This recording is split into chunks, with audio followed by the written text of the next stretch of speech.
I come back to where this reflection began, but with a quieter mind than when I started. At the beginning, truth felt like something to grasp, something to define, maybe even master.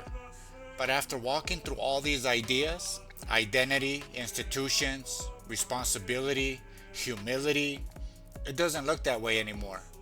Now it feels less like an object and more like a movement, something alive, something we participate in, but never fully have control of. And if truth is alive, then it probably doesn't belong to anyone. It moves through experience, through correction, through time. Notice a pattern in human history. Again and again, people reach a moment where they feel they have finally arrived at the final truth, the full answer, the completed picture. I understand that impulse. I have felt it. We all want stability. We want to rest from questioning. Life is complicated and certainty feels comforting. But history shows us something interesting.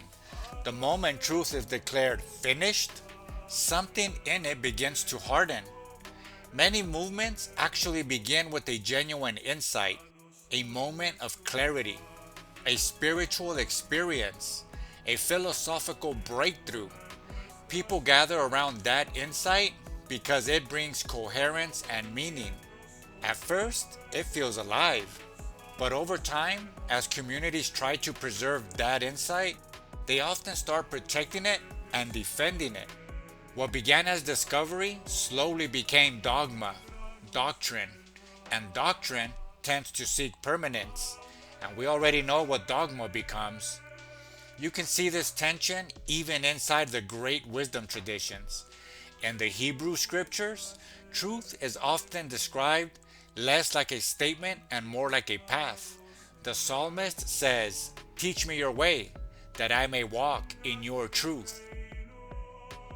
That language is interesting. Walking means movement. Truth isn't a monument to stand in front of, it's a road you keep traveling. The teacher, known as Yeshua of Galilee, seems to speak about the truth in a similar way. When he tells his students, "I still have many things to say to you, but you cannot bear them now," it suggests that understanding unfolds over time. Truth isn't dumped on people all at once. It grows with their capacity to receive it. In the Buddhist tradition, Siddhartha Gautama encourages something similar.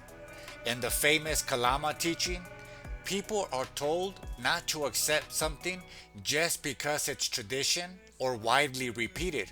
Instead, examine whether it leads to clarity, compassion, and freedom. That approach doesn't reject truth, it simply refuses to freeze it into unquestionable formulas. Taoist wisdom offers another warning. The very opening line of the Tao Te Ching says, "The Tao that can be spoken is not the eternal Tao." In other words, the moment we try to capture reality completely in words, we have already reduced it. And long before that, the Greek philosopher Heraclitus observed that you cannot step into the same river twice. That river keeps moving. Reality itself is in flux.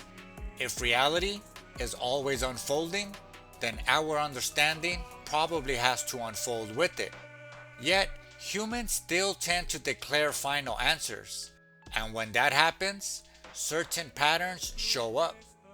Questioning starts to feel dangerous. Institutions step in to guard the official truth. Dissenters get pushed aside, not always out of cruelty, but out of fear that reopening that question might shake the foundations of the community. To be fair, certainty can also bring good things. Shared convictions can hold societies together. They can give people moral direction and purpose. But when certainty becomes absolute, it can also close the door to learning. And if this isn't just a religious problem, science has experienced it as well. Throughout history, scientific models that once seemed final eventually had to be revised when new evidence appeared. The strength of science is that it allows correction, slowly. Its progress depends on the willingness to admit we were partly wrong. That willingness might actually be one of the healthiest attitudes we can have toward truth. Because if I'm honest with myself, I see something else.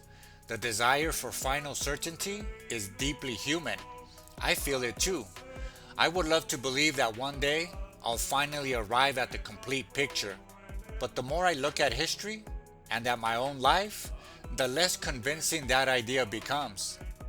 The traditions that seem wisest are often the ones that leave room for continued interpretation. In Rabbinic Judaism, for example, sacred texts aren't simply preserved, they're debated. The Talmud keeps arguments alive across generations. Multiple perspectives sit side by side. Truth, in that setting, isn't locked inside a single voice. It lives inside an ongoing conversation. And that idea has slowly changed how I see things. I'm no longer trying to possess truth, I'm trying to walk with it. But here's the part that keeps me humble. Even the things I'm saying right now might not hold tomorrow. Today I feel like I've discovered something important, that truth is alive, that certainty should be held lightly, that humility protects wisdom. But tomorrow I might learn something that changes my understanding again. And honestly, that's okay. All I know for sure is that I cannot be completely sure of anything. Life is still here.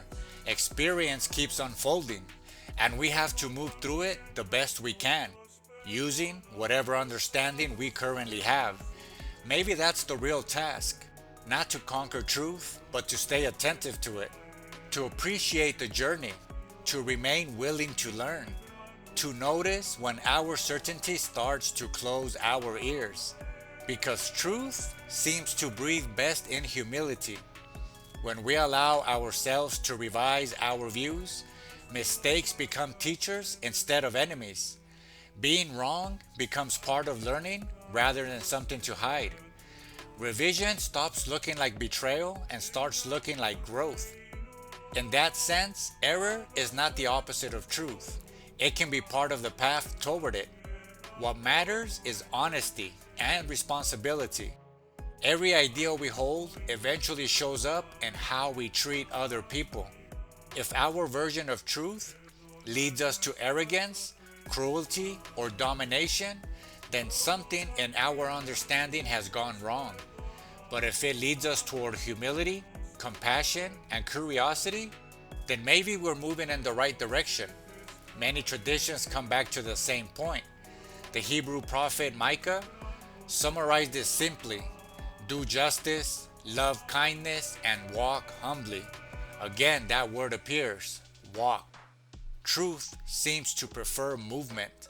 So when I return to the original question now, the answer feels different from what I expected.